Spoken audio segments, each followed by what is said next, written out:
No meu primeiro vídeo sobre Solo Leveling, comentei que a partir do arco das formigas, a fórmula da história estava ficando problemática por causa de algumas coisinhas. E infelizmente o Webtoon cumpriu a minha profecia, decaindo de qualidade conforme chegava em seu final. Mas será que foi tão ruim quanto disseram?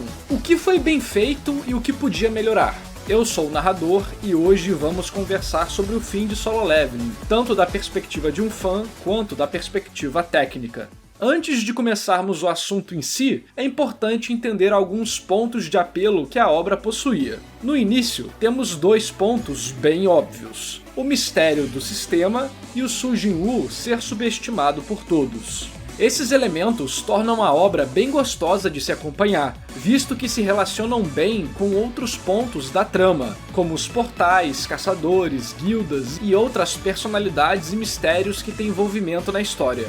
Conforme o Sujin-Woo, que eu vou chamar de Sujin ou Sujin aqui, é maltratado, nós ganhamos empatia por ele. E quando o protagonista cala a boca de geral, sentimos satisfação.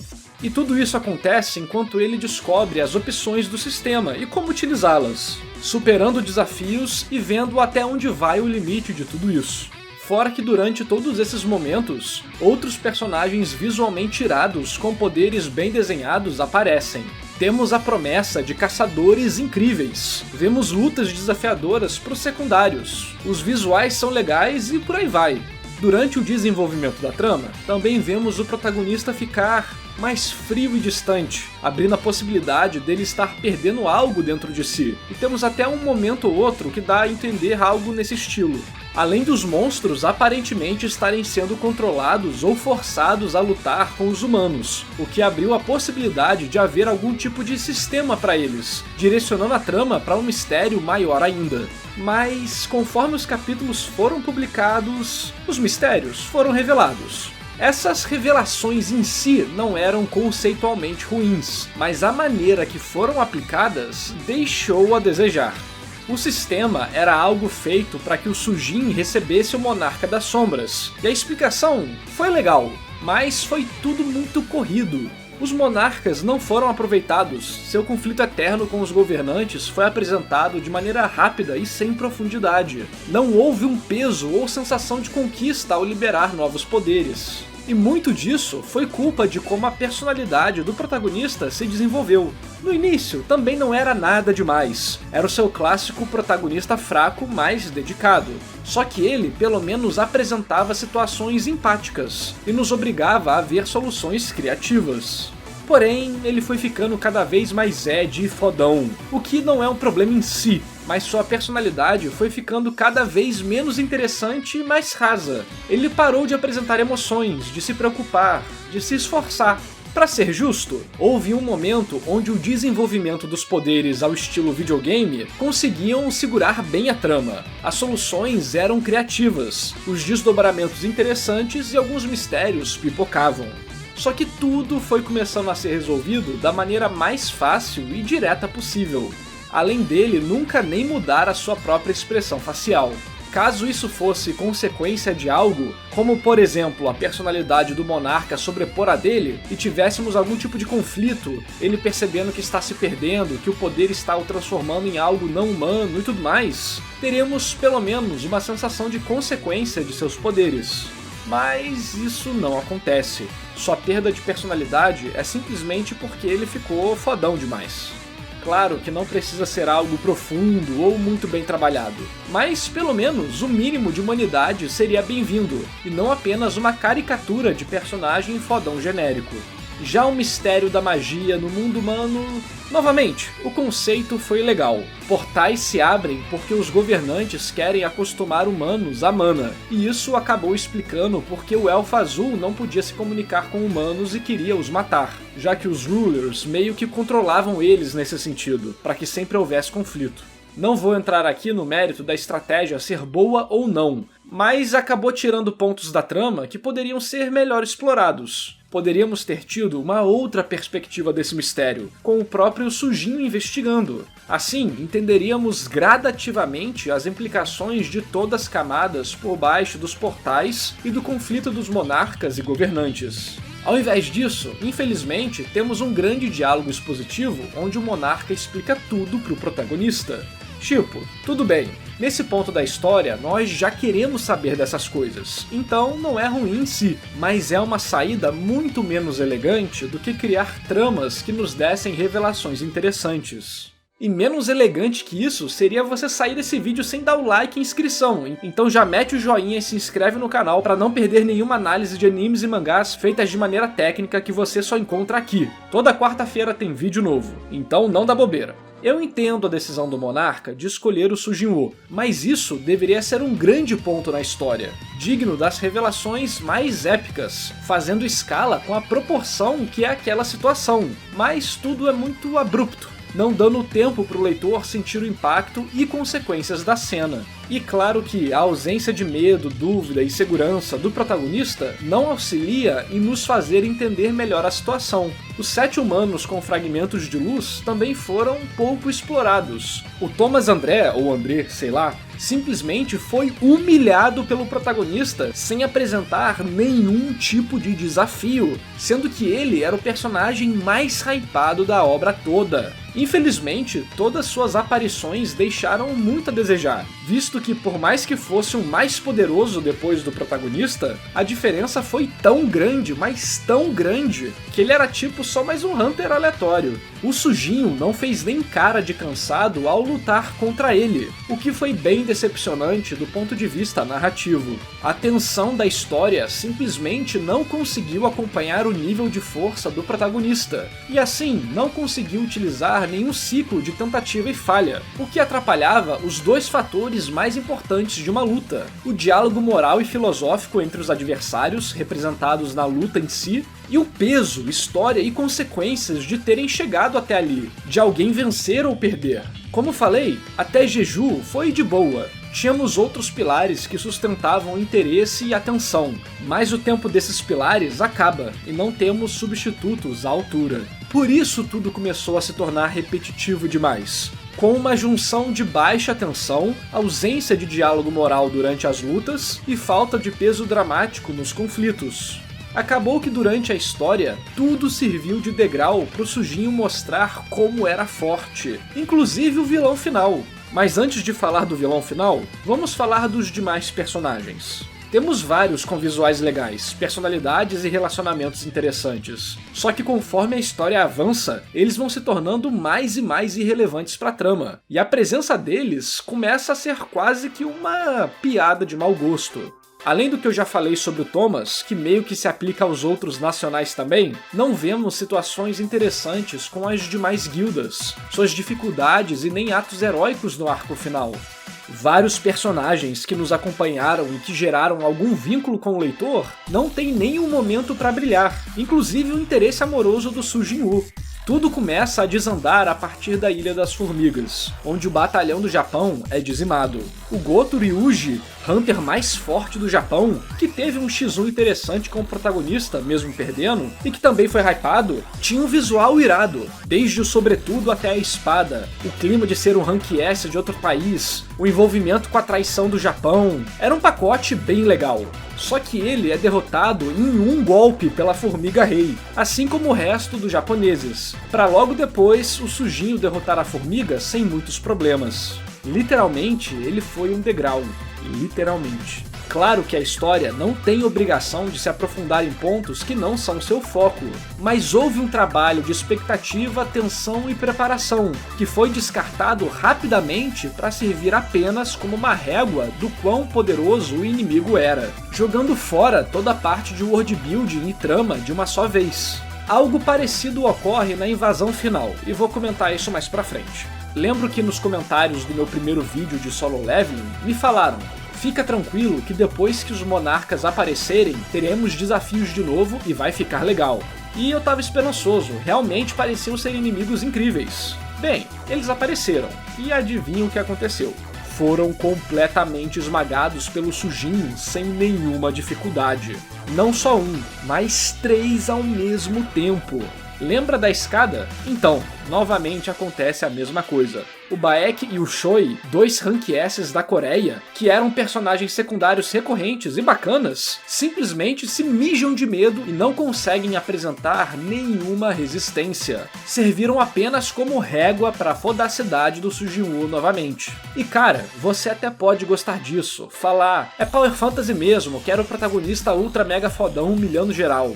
Mas isso pode ser feito com qualidade, sabe? Que tal eles precisarem parar inimigos menores que atrapalhariam o protagonista? Por exemplo, vai que a monarca dos insetos solta monstros pela cidade toda e o Sujin tivesse que separar suas forças para proteger diversas áreas e a família. Então os Rank S poderiam ajudar ele, pelo menos vencendo alguns lacaios para que o protagonista consiga lutar sem interferências. Ou se você realmente quiser manter o Ultra Power Fantasy, que a luta começasse com lacaios e os Rank S. Aí tu deixava a tensão ir subindo e já transicionava pra luta do Sujin no final, com ele tendo aquela entrada bem fodona que vocês gostam.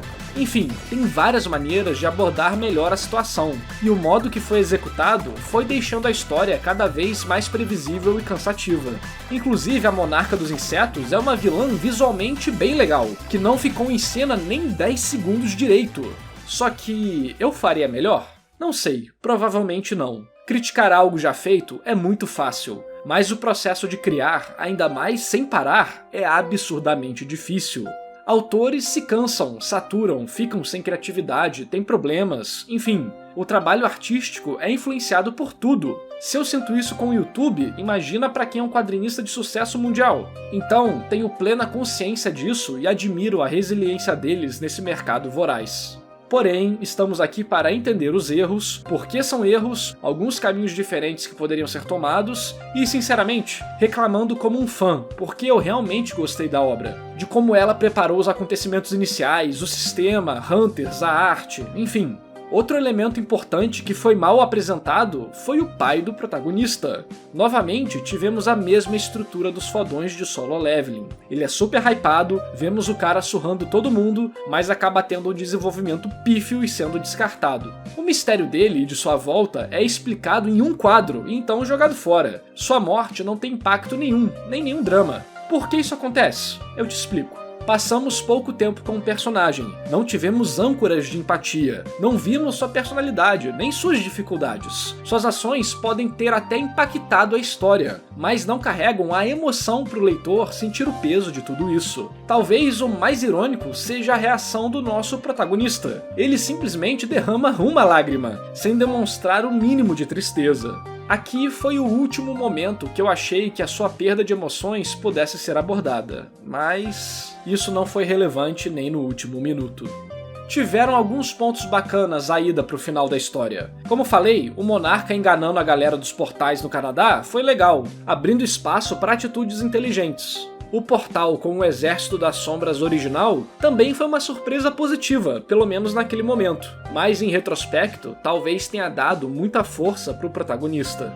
Em geral, eu estava me interessando mais pelos secundários do que pelo Sujin. Queria ver como o mundo reagiria às tretas que estavam por vir, esse possível apocalipse.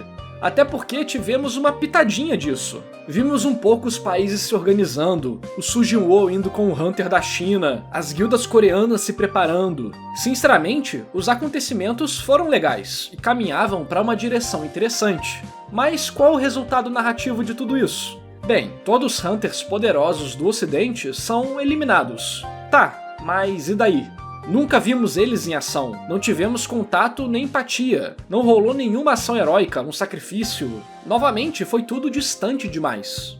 Aqui eu nem tô falando pra tirar o foco do poderoso Sujin-Woo, mas pra pelo menos criar uma sensação de raiva e antagonismo contra o Antares.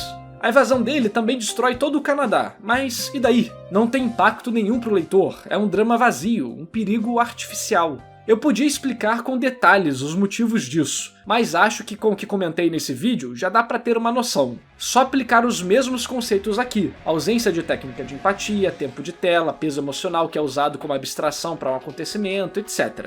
Por mais que o Antares seja visualmente irado, ele não tem carisma nenhum, nem impacto, nem história, drama, motivações interessantes. Ele é apenas uma ferramenta pro roteiro dar algum desafio pro protagonista.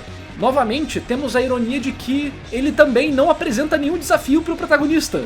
O máximo que acontece é, sei lá, o Sujin rasgar a camisa. Pelo menos temos o mínimo de estratégia, e os golpes fazem até que sentido, só que isso não é o suficiente para a luta final.